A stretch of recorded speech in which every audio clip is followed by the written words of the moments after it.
Bonjour à tous, bienvenue dans cette nouvelle vidéo. Aujourd'hui, je vous propose une leçon d'histoire sur la révolution industrielle. Si je vous parle de révolution industrielle, je vais vous parler d'une petite période de temps entre environ 1780 et 1850-1860. Ça va dépendre des pays. Cette révolution, comme son nom l'indique, est industrielle. Elle va se référer à la manière de produire des choses, de créer de la marchandise. D'accord? C'est pas une révolution civile comme a pu être la Révolution française où ce sont des personnes qui se révoltent contre une chose qui leur paraisse injuste. C'est pas du tout ça. Cette révolution industrielle, elle correspond plutôt à un changement de manière de vivre et surtout à un changement de manière de produire grâce à de nouvelles inventions, grâce à une nouvelle manière de faire et de fabriquer les choses. Pour comprendre la révolution industrielle, il faut d'abord savoir pourquoi c'est une révolution, en quoi ça a changé la vie des gens. Donc si on remonte très loin, presque depuis l'époque de la préhistoire, les gens ont toujours vécu principalement de deux choses, l'agriculture et l'élevage. Les vaches, les chèvres, les moutons, etc. etc. D'accord? Avec l'entrée dans l'industrialisation, avec l'entrée dans la révolution industrielle, ce modèle de société rurale, c'est-à-dire de gens qui vont vivre à la campagne, de l'élevage et de l'agriculture, va totalement changer. C'est pour ça qu'on va parler d'une révolution. La société va radicalement changer. Les gens ne vont plus vivre à la campagne, mais vont venir vivre en ville. Et les villes vont prendre de plus en plus de poids, vont être de plus en plus grandes. Pourquoi? On va voir ça maintenant. La révolution industrielle va commencer en Angleterre et va s'étendre petit à petit à l'ensemble de l'Europe. Comment on peut marquer le début de la révolution industrielle? C'est facile. La révolution industrielle va commencer avec l'invention, ou plutôt l'amélioration de la machine à vapeur par l'Écossais James Watt. Ce monsieur va améliorer la machine à vapeur qui va permettre de transformer l'énergie du charbon en vapeur, et cette vapeur va faire tourner des roues, un système d'engrenage, et ça va la transformer en force.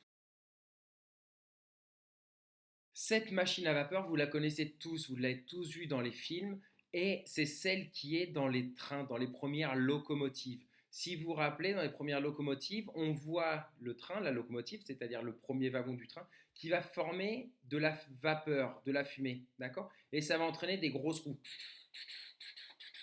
Et ça va faire avancer le train, d'accord? Donc cette machine à vapeur est présente dans les locomotives pour permettre le déplacement des personnes, d'accord? Mais cette machine à vapeur ne va pas être utilisée uniquement dans les locomotives.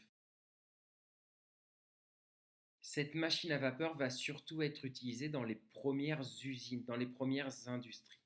Pour bien comprendre la révolution, il faut comprendre comment ça marchait avant, comme d'habitude.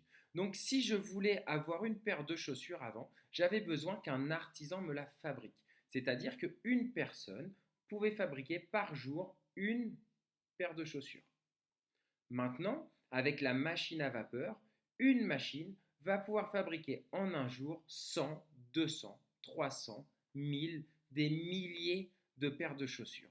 Et ça, c'est une révolution. Parce qu'avant, je ne pouvais pas, si j'étais agriculteur, me permettre le luxe de m'acheter des paires de chaussures tous les jours. Parce que ça coûtait très cher, parce qu'il fallait payer l'artisan qui le fabriquait avec ses mains. Maintenant, comme au lieu d'avoir une paire de chaussures, il va en avoir des milliers, des milliers, des milliers de fabriqués chaque jour, alors le prix de la paire de chaussures va diminuer et tout le monde va pouvoir avoir accès à ce produit, à cette marchandise. L'aspect négatif de ces machines, c'est-à-dire que si elles font le travail des hommes, alors les petits ateliers de mes artisans vont commencer à disparaître petit à petit pour être transformés en usines et en grandes industries. La création de ces grandes usines va se faire auprès des villes et va marquer un deuxième changement radical de la société. Avant, les gens vivaient majoritairement, comme je vous l'ai dit, à la campagne. Avec la création de ces grandes usines, ils vont avoir besoin de main-d'œuvre, c'est-à-dire qu'il va y avoir besoin d'ouvriers, des personnes qui travaillent dans ces usines. Donc les gens vont progressivement quitter la campagne pour aller dans les villes pour travailler dans ces usines. C'est ce que l'on va appeler l'exode rural. L'exode rural correspond au fait que les gens partent de la campagne et viennent s'installer, viennent habiter dans les villes. Et enfin, le troisième changement radical lié à cette révolution industrielle se fait au niveau des transports. En effet, la machine à vapeur va être utilisée pour créer les premières locomotives, les premiers trains, mais également les premiers bateaux et les premiers avions. Et pourquoi on va faire tout ça? Principalement pour déplacer les marchandises de l'endroit où ils sont fabriqués à l'endroit où ils vont être vendus, mais également pour permettre aux personnes de se déplacer bien plus rapidement d'un endroit à l'autre. Dans toute l'Europe, on va donc voir arriver les premiers chemins de fer, l'endroit où les trains vont pouvoir circuler. Et ça, c'est une véritable révolution. On ne s'en rend pas compte à notre époque puisqu'on peut aller de Paris à Madrid en une heure et demie d'avion. Avant, ça ne marchait pas du tout comme ça. Si je voulais aller de Paris à Madrid, je devais y aller à pied et ça me prenait des semaines, voire des mois. Si j'étais un petit peu riche et que j'avais de la chance d'avoir un cheval, alors je le faisais en cheval. Et là, je mettais, allez, une semaine, 2 semaines.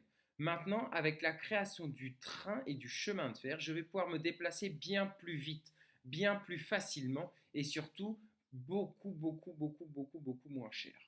Et bien sûr, ce qui vaut pour les personnes va valoir pour les marchandises. Si avant j'habitais à Paris, alors je faisais du commerce qu'avec les personnes de Paris, voire seulement les personnes de mon quartier. Maintenant, si j'ai une entreprise à Paris, une usine à Paris, je vais pouvoir vendre à Madrid puisque grâce au chemin de fer, mes marchandises vont pouvoir aller de mon usine vers Madrid bien plus rapidement. Si je veux faire un petit résumé de cette première partie, je vais dire que la révolution industrielle a commencé aux alentours des années 1800 avec l'amélioration de la machine à vapeur et que cette machine à vapeur a permis un changement radical de la société en 3 points. Premièrement, la création des industries. Deuxièmement, l'exode rural, c'est-à-dire que les gens vont partir de la campagne pour aller en ville et travailler dans ces grandes usines.